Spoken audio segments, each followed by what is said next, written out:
everyone, welcome to our presentation. First of all, please allow me to introduce my team members. There are three members in our group. The first one is me. My name is Yang Shuang. You can call me Yami. The second member is Wang Yike. You can call her Coco. And the last one is Guan Xuxi. You can call her Joanna. This presentation is about 30 minutes. We divided the presentation into three parts. I am responsible for the first part. This part is problems and threats to education system strategies. I use a China education policy as an example to explain. So I will explain and analyze main from six aspects. First is an overview of China education system, and the next one is a review of implemented policies, and the third one is the problems with China's education policy. Thus, and then the threats to China's education policy. The fifth is a relevance of problem and to the threats. The last one is responses and recommendation. First of all, let's take a look at the development of China's education system. I will divide the development of China's education system into 4 stages. 1, 2, 3, 4. Okay, the first stage is the ancient education period from the 21st century BC to 221 BC, which mainly includes Xia Shangzhou dynasty, whose education system mainly focused on family and clan education. It is mainly based on the confused name of Confucius. In Chinese is 孔子的儒家思想为主. And the second stage is the imperial period from 221 to 1911 BC. In this stage, there are mainly Qin Han dynasty. Their education system is mainly based on the imperial examination system, and then in the former Song Ming dynasty, the scholars officials became the elite class. The third stage is a period of modern education from 1912 to 1949, which was a period of new cultural movement and the war of resistance. At this time, Chinese national conditions were chaotic and education was not valued. The last stage is a period of contemporary education of from 1949 to the present. But it was not implemented for a long time because education was destroyed during the Cultural Revolution. In Chinese is 文化大革命. And then after the reform and opening up, the education system was developed, and the new education has been fully developed in the 21st century. Here I will share a video about the Chinese education system, which can help you better understand the current education system in China. In today's video, we will be diving into an important topic: how is the education system in China? We will provide you with an overview of the background and general situation of education in China. And then we will dive into some key issues and challenges. So let's get started. China has a long history of valuing education, and its education system has undergone significant transformations over the years. Currently, the education system in China is divided into 3 main levels: primary education, secondary education, and higher education. Let's begin with primary education. In China, primary education is compulsory and free for all children aged 6 to 15. The curriculum focuses on fundamental subjects like Chinese, math, science, and English. In year 2022, there are totally 107 million pupils. However, there is a heavy emphasis on academic achievement, and students often face intensive competition. Moving on to secondary education. It consists of junior high school and senior high school. The National College Entrance Examination, commonly known as the Gaokao, plays a crucial role in determining a student's future. This exam is highly competitive and serves as a gateway to higher education institutions. In year 2022, there are totally around 51 million junior high school students and around 27 million senior high school students. Now, let's explore more key issues and challenges within Chinese education system. One significant issue is the intense pressure faced by students. The emphasis on exams and academic success can lead to high levels of stress, anxiety, and even mental health problems among students. Another challenge is the urban-rural education gap, where education resources in urban areas are relatively abundant. Rural areas often lack quality educational facilities and qualified teachers. This disparity can result in unequal opportunities for students. Additionally, the rote memorization teaching style is a topic of debate. Some argue that it hinders creativity and critical thinking skills among students, while others believe it helps to build a solid foundation of knowledge. According to a recent report, China has the largest education system globally, with over 200 million students enrolled in schools and universities. Moreover, China has seen a significant increase in the number of students both studying abroad and studying in China, making it one of the leading countries in terms of international students' mobility. In terms of educational achievements, Chinese students have consistently performed well in international assessments such as the PISA and TIMSS. In conclusion, the education system in China has its strengths and challenges, where it places a strong emphasis on academic achievement and has achieved remarkable results. It also faces issues such a strong emphasis on academic achievement and has achieved remarkable results. It also faces issues such as student pressure, educational inequality, and teaching methods. Understanding the complexities of the Chinese education system is essential for a comprehensive perspective. Okay, after watching this video, we will make a brief analysis of current situation of education. First, there are some problems in education policy of 21st century, such as uneven distribution of educational resources. In the Chinese education system, high-quality educational resources are mainly concentrated in big cities or mainly developed areas, while resources in rural and less developed areas are relatively scarce. This leads to unequal education opportunities. Secondly, exam-oriented education is stressful. China's education system has long taken exam results as a main criterion for evaluating students and schools. This exam-oriented education mode puts students under great learning pressure and affects their physical and mental health. In addition, there are also some problems in the treatment of teachers. Although teachers play a vital role in education system, their relatively low treatment, which not only affects the enthusiasm of teachers, but also pose a threat to the improvement of the quality of education. In the second section, I will review the history of education policy. First, I will look at the evaluation of the education policy.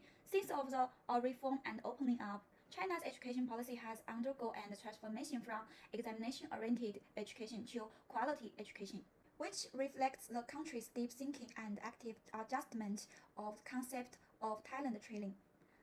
Secondly, driven by education policies, the allocation of China's educational resources is also constantly optimistic from urban to rural and from the east to the west, and all efforts are being made to narrow the education gap and achieve educational equality. However, although China's education policy has achieved remarkable results, it also faces many challenges in implementation process, such as an imbalance of educational resources and the disparity in education quality. The next part is an analysis of results of key strategies. Firstly, through the implementation of a series of policies, such as compulsory education and rural education development, China has achieved remarkable results in educational equality and narrowed the education gap between urban and rural areas between the regions. Secondly, quality education as an core content of China's education form has been widely promoted in all kinds of schools, and more talents with innovative spirits and political ability have been cultivated. Moreover, in recent years, the scale of China's higher education has been expanding, and the quality has gradually improved, providing a large number of high-quality talent for national strategies needs to economy and social development. The third section will discuss the issue of China's education policy, which I will explain mainly through cases. The first problem is a gap between urban and rural education. For example, in some remote rural areas of China, the quality of education received by students is much lower than that in urban areas due to the shortage of teachers and backwards teaching facilities. This gap leads to uneven distribution of educational resources, limits the development opportunities of rural students, and increase the educational equality between urban and rural areas. The second problem is model of exam-oriented education needs to be improved.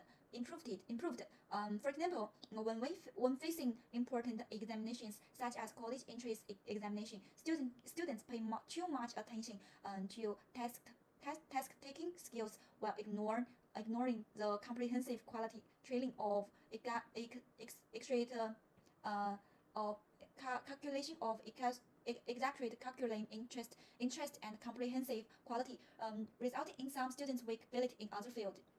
The third problem is uneven quality of education, which is closely related to the first problem. Similarly, in schools in remote areas due to the lack of teachers and teaching resources, the quality of education in school is low, and the learning level students cannot be efficiently improved. This phenomenon aggravates the problem of education equality, limits the development of students in poor areas, and affects the quality of talent training in countries as a whole. The fourth problem is imbalance of education information technology. In poor areas, the um, infrastructure the infrastructure of school is relatively backwards, and the network coverage is insufficient, which makes it impossible to effectively use the educational information technology. As a result, students have insufficient contact with advanced education resources, which hinders the fair sharing of educational resources and limits the development and learning of students. The first part, I will discuss the threat posed by the China education policy. According to the data of the United Nations, China's aging population is gradually aggravating and the decrease the number of young people, which may lead to the decrease of school students. Therefore, the change of population structure is the first threat faced by the China education policy. Therefore, the imbalance of educational resources is also one of the threats.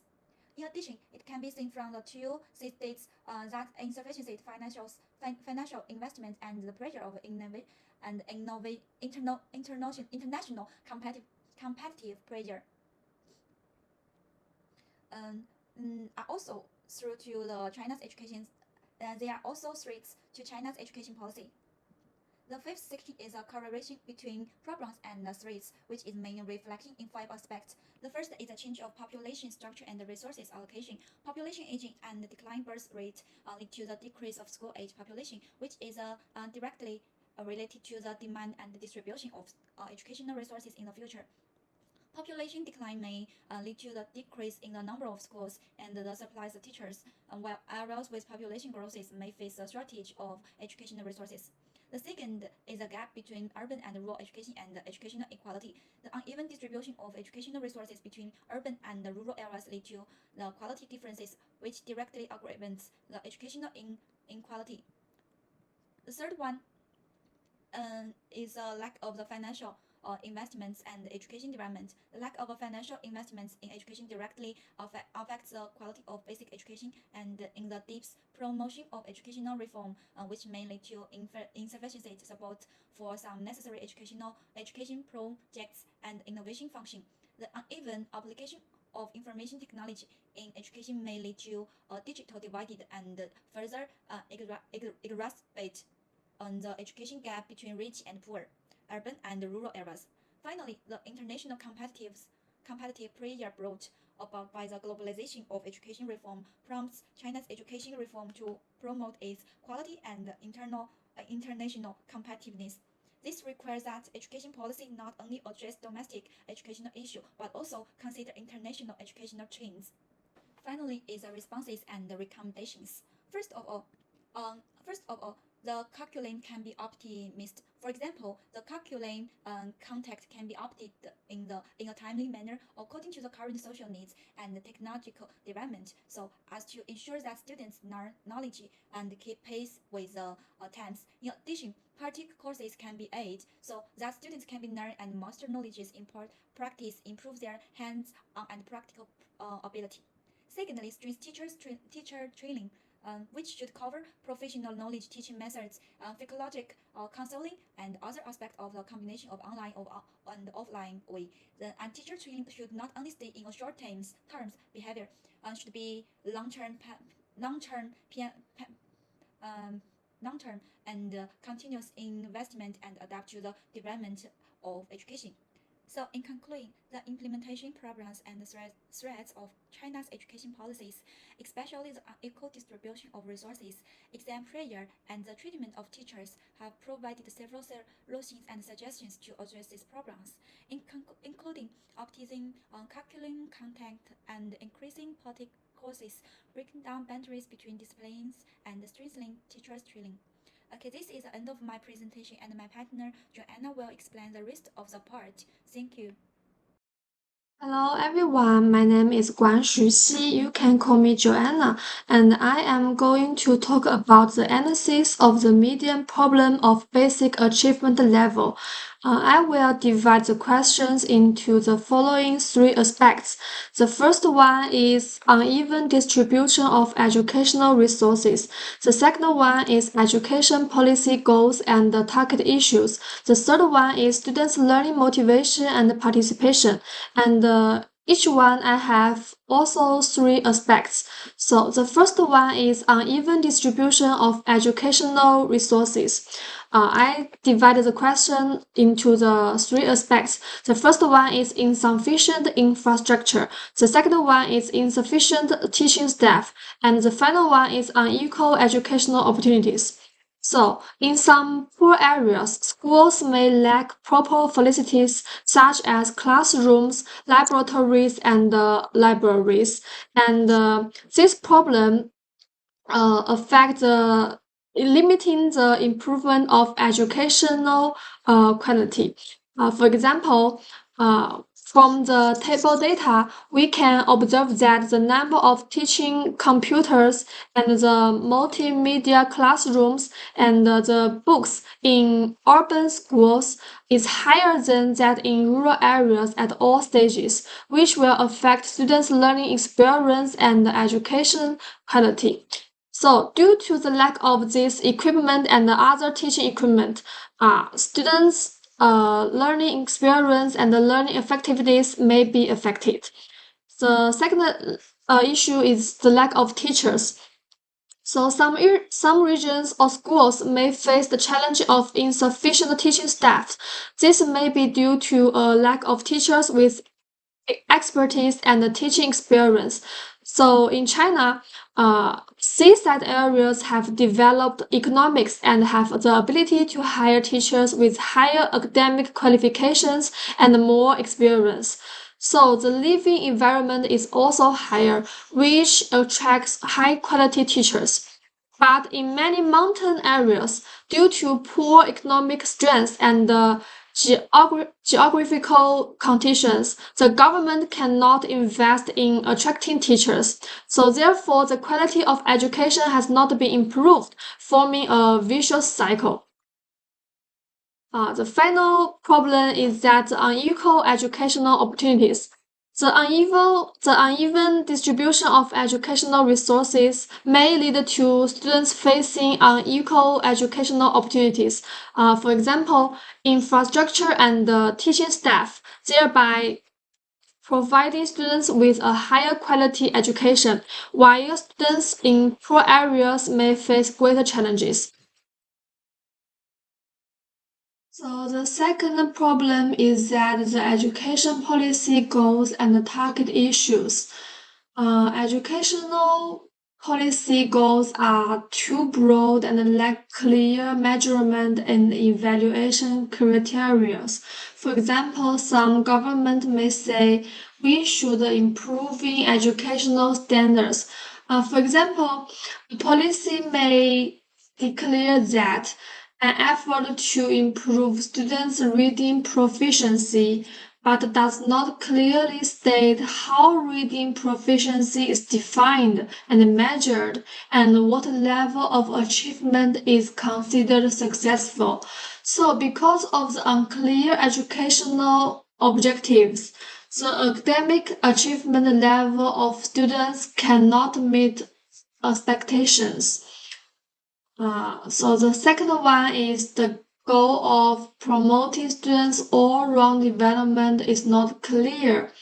This goal is unclear because it involves many different areas like learning, feeling, friendships, and health without clear signs to measure each area of growth, it's hard for policies to know if things are getting better. Especially in China, education aims to develop students' morals, intellect, physical fitness, and creativity. However, the most high school lack art and PE classes. This shows that sometimes goals are broad but not fully put into action. The third one is the absence of definition and measurement criteria for improving educational equity. Policies aiming to reduce education inequality often lack clear definitions and measures of inequality and how to achieve fairness. Unequal distribution of educational resources, especially in rural areas, affects social development. And the limited resources in rural areas result in lower education quality and standards, affecting the living standards of rural populations, including migrant workers and disadvantaged groups. This unequal resources distribution worsens social inequality, as wealthier families can access better education, leading to higher incomes for their children. So the third aspect is that students' lack of motivation and participation in learning may be affected by teaching methods, school environment, family background, and other factors. So the first one is the unattractive teaching methods. If the teaching methods lack interest and interactivity, students may feel bored and lose motivation to learn. For example, traditional lectures may bore students, and the less interactive teaching methods can fail to engage them. So nowadays, many schools use the flipped classroom approach, where students learn topics by themselves first and then discuss them in class with teachers. Teachers provide support and correct mistakes, encourage students to take the lead and stay motivated. So I think it's a good method to students. So the second one is the school environment is not supportive of learning. So if the school environment lacks a positive learning atmosphere and resources, students may feel unwelcome or unable to concentrate on their studies. Issues such as crowded classrooms, aging facilities, and an intolerant school culture may affect students' motivation to learn. The final one is family background impact. A student's family background may have an impact on their motivation to learn, such as a family environment that does not support learning, family financial difficulties, and low educational levels of family members also affect students' learning attitudes and participation. So according to statistics, under the same conditions, female graduates have only about 87% of male graduates. The data provided by the Development of Chinese Children.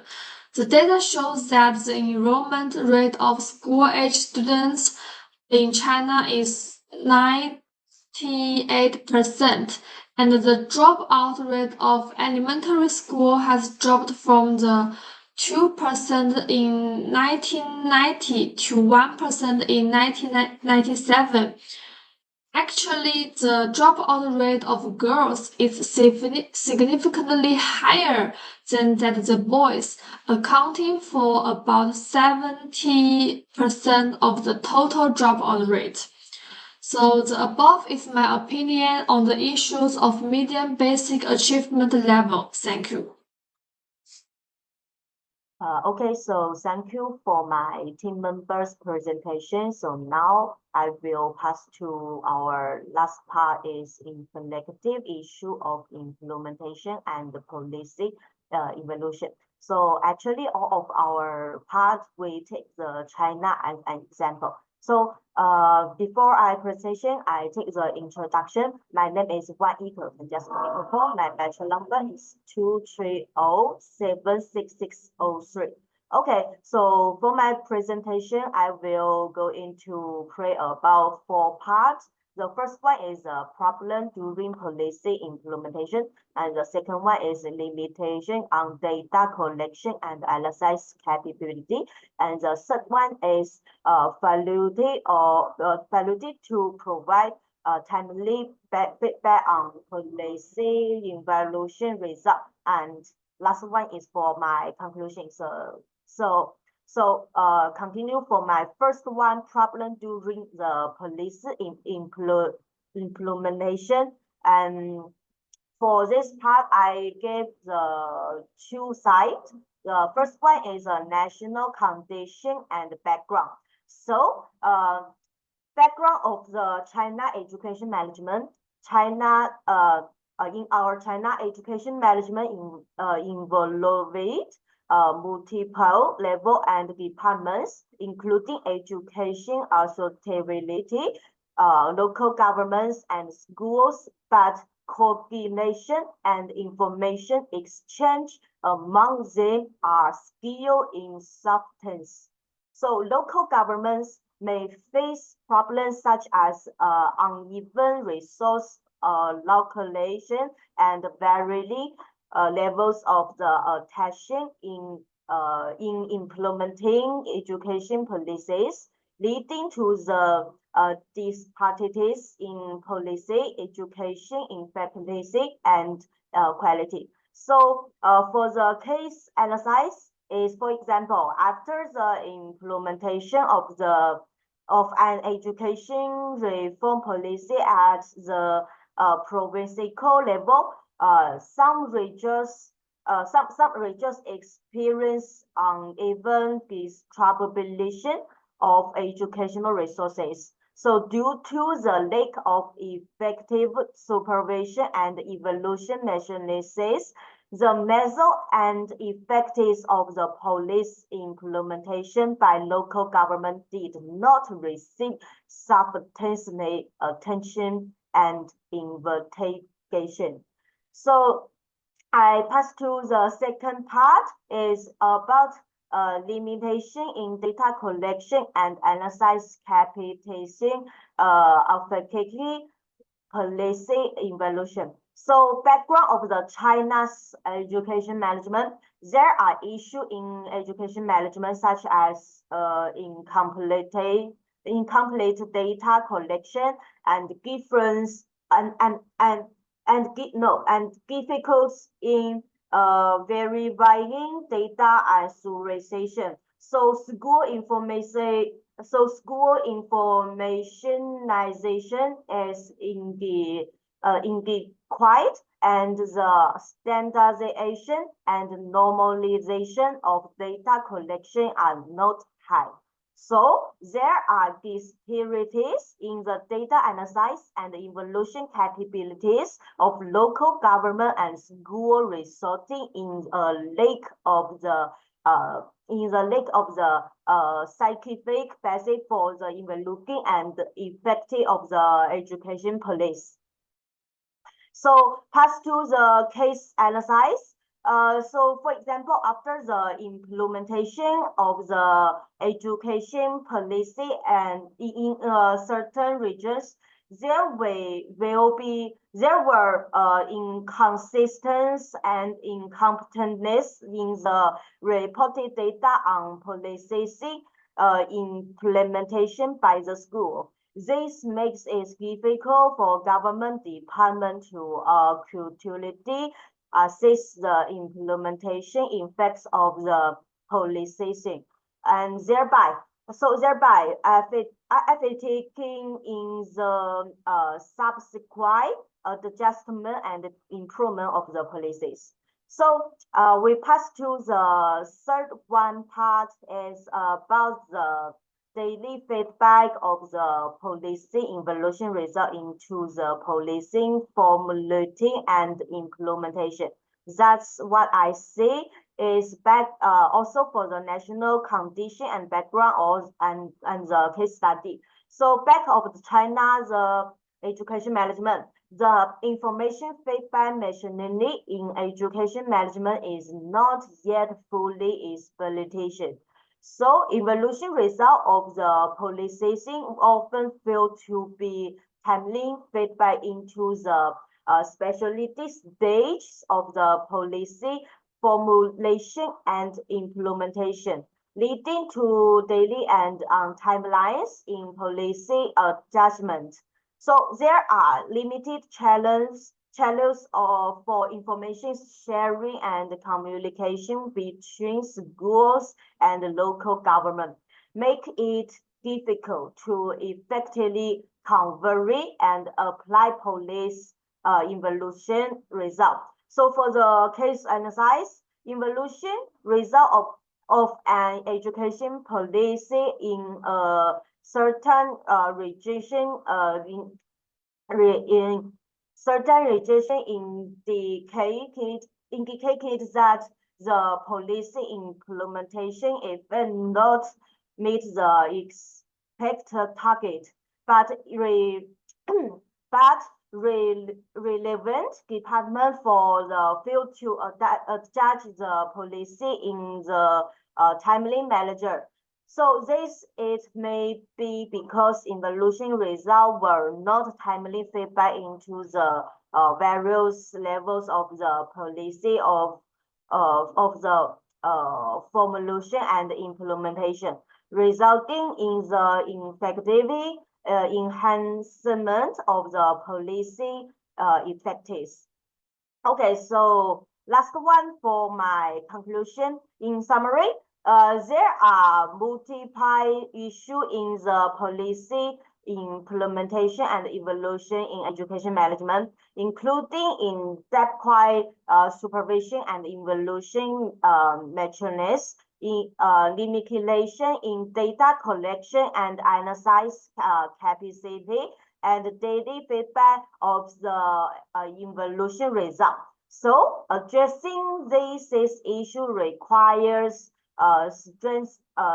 strengthening government supervision mechanisms and enhanced data management and analysis capabilities, and also its ability effect information feedback machinery to improve the effectiveness of the education policy in implementation. So that's all for our group's presentation. Thank you everyone for your watching. Thank you.